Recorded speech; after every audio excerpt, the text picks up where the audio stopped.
That is the sound of my son laughing at me swiping away the smoke coming from the grill. It's such a beautiful thing. You know, being a parent really displays the joy, the blessings, and the beauty that God intended for this life. And thinking back about the things I tried to find pleasure in, fulfillment in, a long time ago, it's just a bunch of crap compared to the blessings and the joys that we have in obedience, following and obeying God.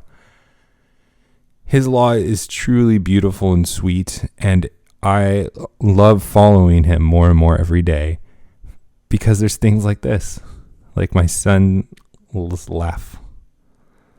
It's the most beautiful thing in the world. Having a beautiful marriage, a beautiful wife, kids. The world tells you to fear it. They tell you it's a ball and chain. They tell you don't need it. It's one of the most beautiful things in this world. Can I get an amen on that one? Welcome to HTBT. My name is Matt Williams. Thank you for listening to the show, sharing the show with a friend. The joys of life are important. It drowns out the drama, just like what's on Twitter. Man, I've never had a post hit 150,000 and think I'm a few thousand short of watches. Too bad it's not an HTBT show. It's John MacArthur, but man, it is terrible. We'll talk about that more tonight if you're listening the day of the recording on Reformed Jellicle with A.D. Robles. If you don't do it, you should check out Reformed Jellicle. You can be with part of our show. We interact. We have poll questions. We read you your text comments on the side when we're recording. So you're a part of the show. You can join us 8:30 p.m. Eastern Pacific time. The link is below, and you can also just find it on the Reformed Jellicle social media sites as well. We have a book club coming up. Make sure you check out Man of the House, C.R. Wiley. The links are below. If you do click on those links and buy the book through those links, then you can be part of the show just like Reformed Jellicle. You can be part of our book club as well for free, or you as a Fight Laugh Feast member can be part of the show for free as well.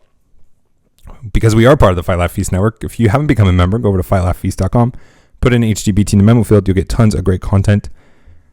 I'm starting to be putting in a lot more content into the network. So if you want to see more of me, well, I mean, you can follow me on the social media sites. You can watch Reformed Jellicle. You can become a member. I am just getting tons of opportunities to do podcast shows, content, and I'm so thankful for how God is using me, however he is.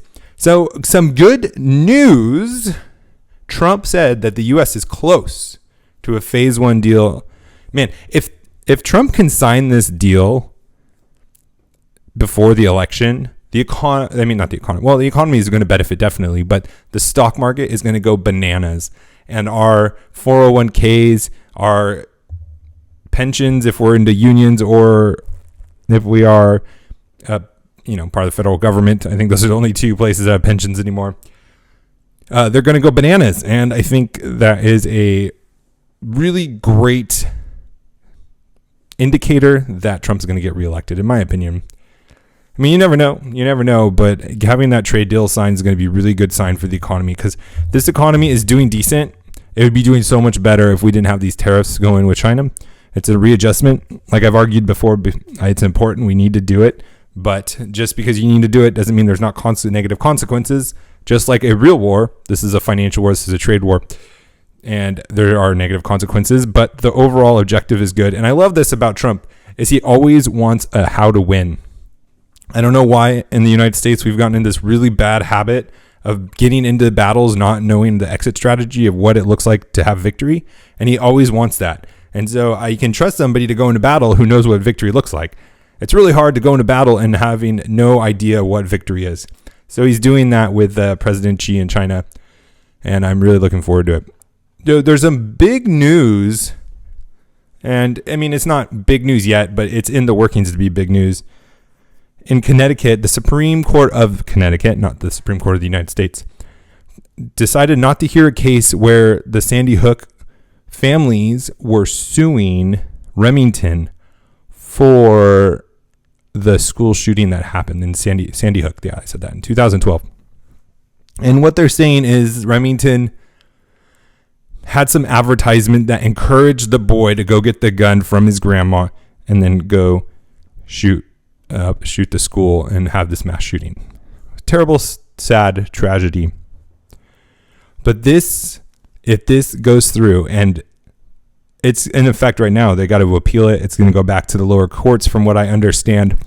And it could be years more in the making if the Supreme Court of the United States hears it or not.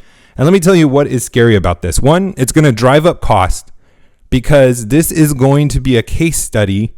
This is going to be case law if it goes through the channels all the way to the Supreme Court, and then the Supreme Court either says that you can sue them or doesn't hear it and accepts the lower court's ruling, and therefore it becomes basically the law of the land, quote unquote, even though the courts can't make laws. This is what's going to happen is when companies are going to be liable for not the defects in their product, not for the mistakes that they've made themselves, like Boeing in the 737, pushing that through, skipping tests to try to cut costs and make money. That's one thing. But when you make a perfectly good gun, car, computer, whatever it is, and somebody abuses it for something that you had no control over, that it was that sole person's responsibility, and you can get sued for it, your liability has gone astronomically up. Prices are going to have to increase because your insurance costs are going to increase. Just the cost of doing business is going to increase. People are going to not want to go into business and have ideas and innovations in areas and products that people might be able to use these things. And let me tell you, we don't know where the line stops. Because, guns are a controversial subject, and, the guns are the problem and all this stuff. We hear it every day. But if a Remington, the manufacturer of this gun, can be held responsible, not even for the owner, but for the owner's grandchild to come get it.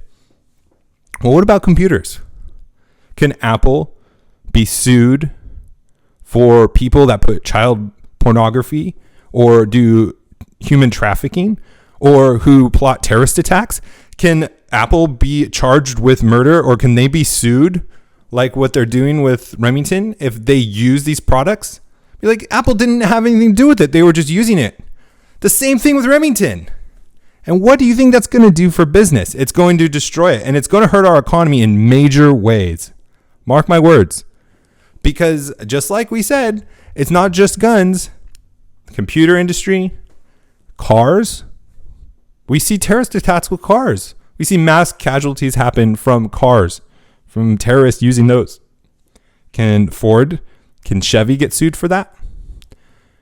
Well, I guarantee you there's going to be attorneys and lawyers that are going to try to take advantage of it and do that. And this is the thing, too, you need to remember. Just because you can win a court case doesn't mean you win. In the business world, going to court at all is a loss most of the time because of how expensive it is. That's why it's important when you put into contracts for yourself or your business, you want to have the arbitration clause, the mediation clauses that force you to go through arbitration and mediation and not have to go to the courts, because that will save you hundreds of thousands of dollars oftentimes. And so if you have to go to court, automatically it's a loss because you're spending sometimes millions and millions of dollars to fight a case that even if you win, you spent millions and millions of dollars. Your fees don't always get reimbursed if you win. And all of that stuff has to get factored in the cost of doing business. It has to get factored into the price. It gets factored into if you decide to start a business or to branch off into a new product or come up with an innovative solution, you're going to have to start thinking about this. Well, how likely is it somebody is going to use it to do an atrocity? How likely is it that someone's going to break the law with it? Because if you can get sued for it, that adds a ton of unknown cost to your business. It would be devastating. Not only is it wrong just from a personal responsibility perspective, that a company is not responsible for its customer and how they act, that you alone are responsible for how you act, but just from the cost of doing business alone, it's going to cause so much more money to be spent on these things, it's going to be just like the health insurance industry where there's so many frivolous lawsuits. It's just going to turn right into that. And how big of a cesspool is our health insurance industry? Large part because of these rules, but a large part because of the government as well. So it's going to be terrible. And honestly, even if the courts do something about it, we need to then petition our legislators to make laws that will ban this from happening, because this would be destructive for our country. It'd be destructive. So yesterday, Disney Plus launched, and this is crazy to me. Disney, because of who they are, they have $3 billion worth of content they're bringing to the table. $3 billion. And what's interesting about Disney to me is they are spread out into multiple industries. Really, there's so many divisions. They have their theme parks, they have their movies, they have their toys, they have all these things.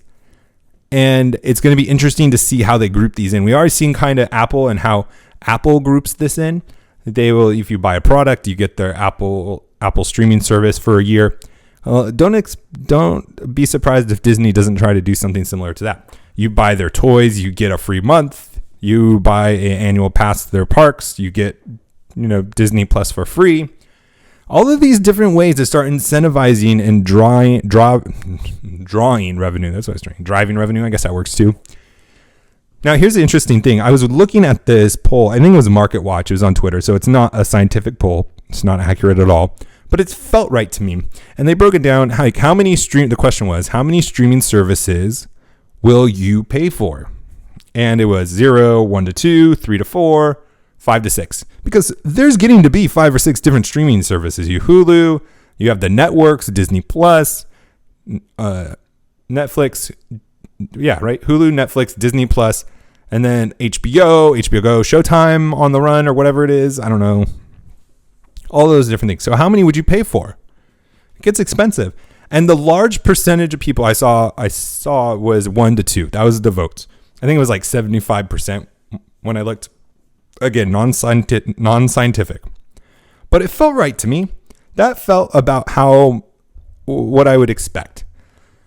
$20, $10 each or whatever it is, depending on what services you use, Apple Plus or, Netflix. But I have to say, I feel like Disney is one of them. I feel like Netflix is another one. And if you just buy Apple products, you'll get Apple. And so I think there's going to be a lot of deals that are made. I think there's going to be a lot of cross-pollination. Like, hey, you can buy this pack together. You can group it together. Just kind of like a cable package, honestly, but without as many channels. So it'll be just interesting to see. But I just think, man, if I was another streaming company and I saw Disney coming in with their low prices, because again, they can diversify. They have all these different channels to bring in revenue as well. They don't need this to be successful right away, although they're priced to be successful for sure. They have $3 billion worth of content coming on the stream, and they have tons of stuff, more and more coming out. I mean, that is one of it's almost like the brick and mortar where Walmart's or Target's, they kind of have an advantage with this omni-channel strategy where Amazon is kind of having to learn how to adapt to having brick and mortar stores. Disney has already the movie production. So Netflix is producing their own movies, starting to figure out how to do that. They might even bring them into movie theaters and go backwards. Hulu, I think, is trying to do the same thing. Apple Plus is trying to do the same thing. But Disney already is there in the movie industry. And so they're coming into the streaming world. They're going opposite. So it'll be interesting to see how that all plays out. I do have shares in Disney. So I'm really hoping it does work out pretty well. Actually, I don't have shares. I have options. I won't buy shares of Disney, but I will buy the right to buy them and make money off it that way, which anyway, we had a good day today. I think I was up 20% on my options from Disney, which is a nice thing to have. You always have to give those disclaimers when you're talking to people. All right, the last story I want to talk about today, and this is absolutely fantastic. I almost said fantastic because I was looking at the image. Sonic the Hedgehog. If you don't remember, there was this big outcry with how ugly and terrible looking the old Sonic is. And I'll throw this picture up for you to see. I want to check my time so I can figure out where to put it in. It was terrible. And there's such an outcry. They took it down and redid Sonic the Hedgehog. And you can see how much better it is. And my lesson from this is simply this. UX, UI, appearances, how designs are created, not just for characters, but your website, your phone app, your layouts, your presentations, your sales deck pitch, your funding pitch, whatever it is. Never underestimate the importance of your design, your layout, the feel of it, the interaction that the consumer or whoever is consuming your product is going to see, the decision maker. It matters more than anything. More than anything. They didn't change anything about this movie except Sonic the Hedgehog, I don't think. And it's already getting way better reviews. And let me tell you this. When you go out to eat, you want a place that looks clean. Even if it isn't clean, you would take that place that looks clean over the place that doesn't. It doesn't matter how the record is with food poisoning and things like that. You don't notice that. You look at the appearance. You're going to be more attracted to the pitch deck that is laid out in a pleasing way, that it's not overwhelming. It's easy to consume. It's pretty. It's conveying so many different things. And so when you are selling your photography business, when you're selling your financial services website, when you are selling podcasts or whatever you're doing, you have to remember that people make instant judgments on how you appear, how your product looks, how your slideshow is laid out.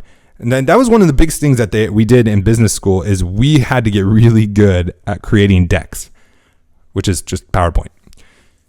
Because we were presenting all the time, we were getting comfortable talking in front of people, we were getting comfortable with presenting ideas in a matter of minutes, and you had to get really good at that. And so I'm really thankful for that. But that's really important to remember that. Don't be like old Sonic, be like new Sonic. Oh my gosh. Again, rookie move. Sorry, guys. I guess that is the bell to tell me to go. Have a great day. We'll talk to you tomorrow. God bless.